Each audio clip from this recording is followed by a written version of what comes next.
Hi hello good morning friends. Anu care of Seenu ఛానల్ని subscribe చేయండి, like చేయండి, షేర్ చేయండి. ఇప్పుడు మనం చేపల ఫ్రై చేసుకుందాం. పెంక మీద చేప ముక్కలు ఎలా వేయించుకోవాలో.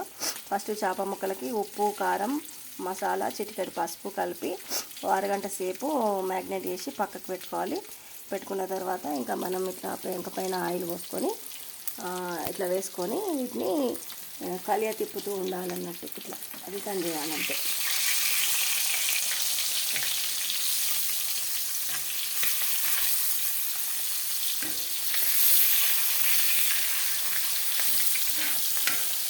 ఇట్లా కలియ తిప్పుతూ మనకు ఇష్టం వచ్చిన అంతవరకు క్రిస్పీనెస్ బంగారు రంగు వచ్చే వరకు వేయించుకోవాలి. ఇంకా మనం ఒకసారి వేయించిన చేప ముక్కలని ఇదిగో ఇట్లా మనకి ఇలా నచ్చే అంతవరకు ఫ్రై చేసుకొని తీసుకోవడమే ఫ్రెండ్స్.